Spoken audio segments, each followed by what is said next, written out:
गीता भागवत। आज मेरा 11वां दिन है।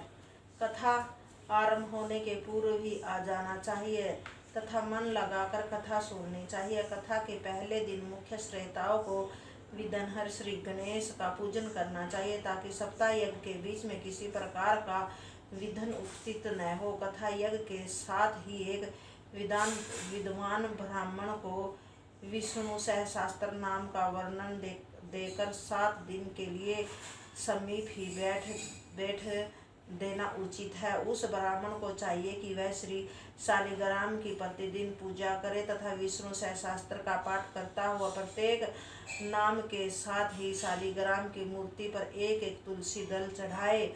मुख्य श्रोताओं को पहले दिन व्यास जी की श्रीमद् भागवत कथा की पोथी का सच्चे मन से पूजन करना चाहिए तथा यथाशक्ति दक्षिणा रखने के उपरांत हाथ जोड़कर इस प्रकार कहना चाहिए कि हे व्यास जी, आप मुझे अपना दास समझकर श्रीमद् भागवत यज्ञ को आरंभ कीजिए तथा मेरी मनोभिलाषा को पूर्ण कीजिए। तब व्यास पंडित कथा पाठ आरंभ करे।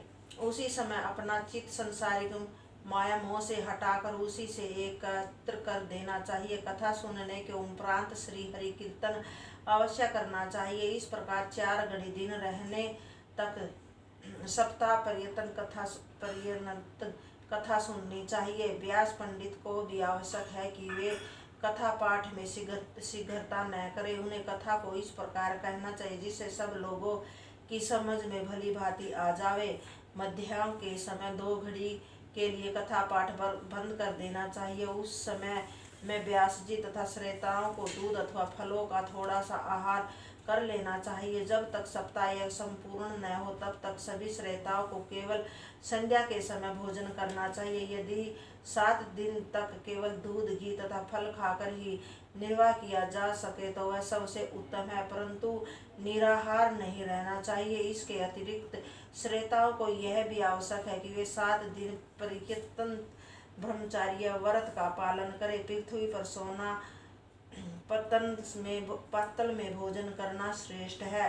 कथा के 7 दिन दाल, बासी अन्न, बैंगन, तरबूज, मसूर, मेथी, उड़द, प्याज, लहसुन, मूली, गाजर तथा काशी फल का सेवन नहीं करना चाहिए। ऐसा भोजन नहीं करना चाहिए जिससे आलस्य हो। जब तक कथा सुने तब तक किसी से लड़ाई झगड़ा क्रोध निंदा न करे। सप्ताह यज्ञ के बीच में यदि कोई स्त्री रजस्वला हो जाए तो उचित है कि वह कथा को श्रवण न करे।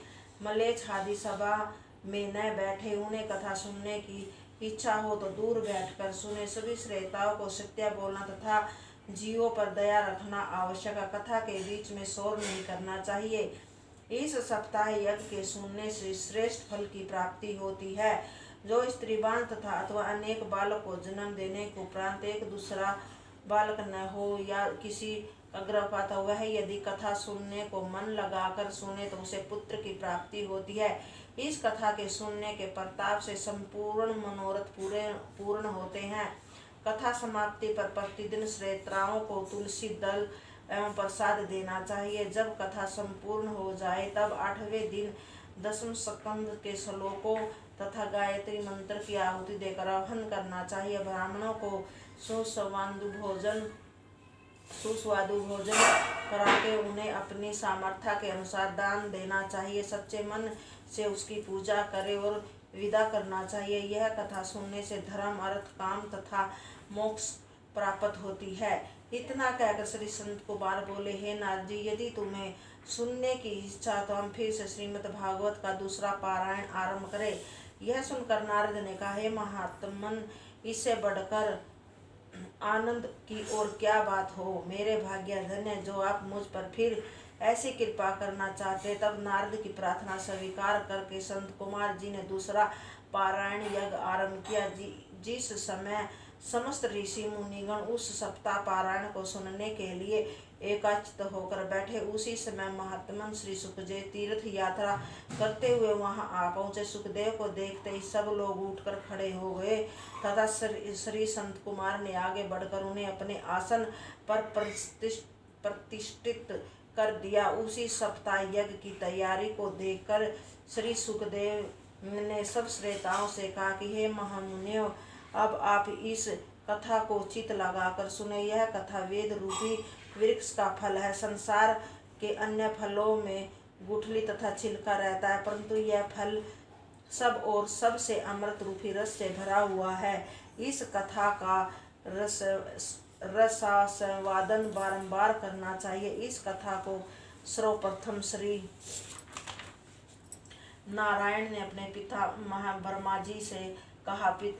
पिता के ऐसे देव ऋषि नारद को सुनाया। नारद ने मेरे पिता श्री वेदव्यास से कहा तथा उन्होंने मुझे पढ़ाया। मैंने इस कथा को राजा परीक्षित को सुनाया था। यह श्रीमद् भागवत महापुराण 18 पुराणों का सर्वोत्तम है। साधु वैष्णवों का यह परम धन है। सर्वलोक में तपस्वी जन ब्रह्मलोक से ब्रह्मा जी कैलाश। जय गीता भागवत की। आज की कथा में ये हुआ कि सभी को श्रीमद् भागवत कथा सुननी चाहिए। जय राधे दामोदर।